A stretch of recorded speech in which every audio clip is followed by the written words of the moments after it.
ಇವತ್ತು ಯಜಮಾನರಿಗೆ ಟೈಸನ್ ಕೋಳಿ ತಿನ್ನುವ ಅಂತ ಮನಸ್ಸಾಗಿದೆ ಅಂತೆ. ಅದು ಕೂಡ ನಾನೊಂದು ಟೈಸನ್ ಚಿಕನಲ್ಲಿ ಒಂದು ಸ್ಪೆಷಲ್ ಆಗಿ ಮಾಡ್ತೇನೆ, ಅದೇ ಮಾಡಬೇಕು ಅಂತ ಹೇಳಿದರು. ಹಾಗಾಗಿ ಟೈಸನ್ ಕೋಳಿ ತಂದಿದ್ದಾರೆ. ಕಟ್ ಮಾಡಿ ಎಲ್ಲ ಕೊಟ್ಟಿದ್ದಾರೆ. ಆದರೆ ಕೆಲವೆಲ್ಲ ದೊಡ್ಡ ದೊಡ್ಡದು ಪೀಸ್ ಉಂಟಲ್ಲ, ಅದನ್ನೆಲ್ಲ ಕಟ್ ಮಾಡಿ ಇಲ್ಲಿ, ಮತ್ತು ಕೆಲವೆಲ್ಲ ಅದರಲ್ಲಿ ಇರ್ತದಲ್ಲ ಅದನ್ನೆಲ್ಲ ತೆಗೆದು ಕ್ಲೀನ್ ಮಾಡ್ತಾ ಇದ್ದೇನೆ.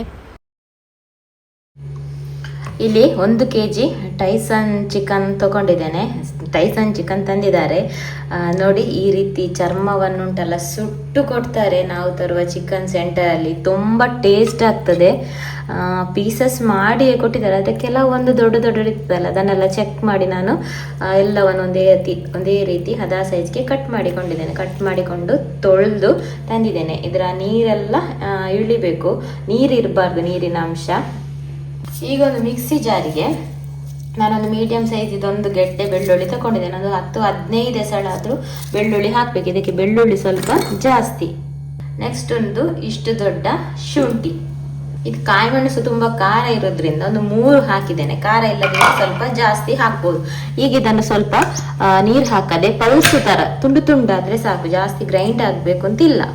ನೋಡಿ ಈ ಥರ ಪಲ್ಸ್ ಆದರೆ ಸಾಕು. ನೋಡಿ ಈ ರೀತಿ ತರಿ. ಈಗ ಪದಾರ್ಥ ಮಾಡಲಿಕ್ಕೆ ಶುರು ಮಾಡುವ. ಇಲ್ಲಿ ಮಣ್ಣಿನ ಪಾತ್ರೆ ತಗೊಂಡಿದ್ದೇನೆ. ಅದಕ್ಕೆ ಸ್ವಲ್ಪ ತೆಂಗಿನ ಎಣ್ಣೆ ಹಾಕ್ತಾ ಇದ್ದೇನೆ. ಎಣ್ಣೆ ಅಥವಾ ತುಪ್ಪ ಕೂಡ ಹಾಕ್ಬೋದು. ಯಾವಾಗಲೂ ನಾನು ತುಪ್ಪ ಹಾಕುದು, ಇವತ್ತು ತೆಂಗಿನ ಎಣ್ಣೆ ಹಾಕ್ತಾ ಇದ್ದೇನೆ. ತೆಂಗಿನ ಎಣ್ಣೆ ಫ್ಲೇವರ್ ಒಳ್ಳೇದಾಗ್ತದೆ ಈ ಕರಿಗೆ. ಎಣ್ಣೆ ಬಿಸಿ ಆಗುವಾಗ ನಾವಿಲ್ಲಿ ಪುಡಿ ಮಾಡಿಟ್ಟಿದ್ದೇವಲ್ಲ, ಶುಂಠಿ, ಬೆಳ್ಳುಳ್ಳಿ, ಕಾಯಿ ಮೆಣಸು, ಅದನ್ನ ಇದಕ್ಕೆ ಹಾಕಬೇಕು. ಇದರ ಫ್ಲೇವರ್ ಎಣ್ಣೆಗೆ ಬಿಡ್ಲಿ. ಕಾಯಿ ಮೆಣಸು ಒಳ್ಳೆ ಖಾರ ಉಂಟು, ಘಾಟ್ ಹೊಡಿತುಂಟು. ಈಗ ಇದೊಂದು ಪರಿಮಳ ಬರುವಾಗ ಸ್ವಲ್ಪ ಕರಿಬೇವು. ನಾನಿಲ್ಲಿ ಕರಿಬೇವು ಸ್ವಲ್ಪ ಜಾಸ್ತಿಯೇ ಹಾಕುದು ಚಿಕನ್ನಿಗೆ ಸ್ಪೆಷಲಿ. ಇದು ಸ್ವಲ್ಪ ಫ್ರೈ ಆದ್ಮೇಲೆ ಒಂದು 2 ಈರುಳ್ಳಿ ಹಾಕ್ತಾ ಇದ್ದೇನೆ, ಮೀಡಿಯಂ ಸೈಜ್ ಇದು. ಈರುಳ್ಳಿ ಫ್ರೈ ಆದ್ಮೇಲೆ ಒಂದು ಕೆಂಪಾಗ್ಬೇಕು ಅಂತಿಲ್ಲ, ಸಾಧಾರಣ ಇಷ್ಟು ಬೆಂದ ಮೇಲೆ 2 ಟೊಮೆಟೊ ಕೂಡ ಸೇರಿಸ್ತಾ ಇದ್ದೇನೆ. ಈ ಟೊಮೆಟೊ ಕೂಡ ಸ್ವಲ್ಪ ಮೆತ್ತಗಾದ್ರೆ ಸಾಕು, ಫುಲ್ ಕರಗ್ಬೇಕು ಅಂತಿಲ್ಲ.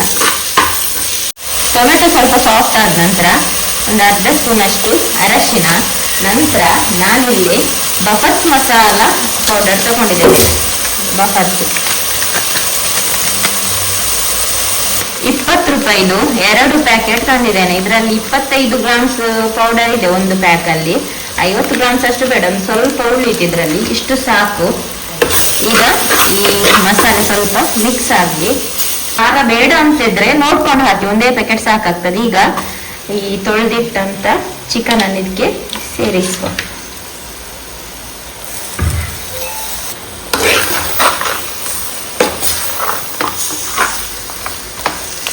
ಮಸಾಲೆ ಎಲ್ಲ ಮಿಕ್ಸ್ ಆದ ನಂತರ ರುಚಿಗೆ ತಕ್ಕಷ್ಟು ಉಪ್ಪು. ನಂತರದಲ್ಲಿ ನಾನಿಲ್ಲಿ ದೊಡ್ಡದು ಒಂದು ಲೆಮನ್ ಪೂರ್ತಿ ಹಾಕ್ತಾ ಇದ್ದೇನೆ.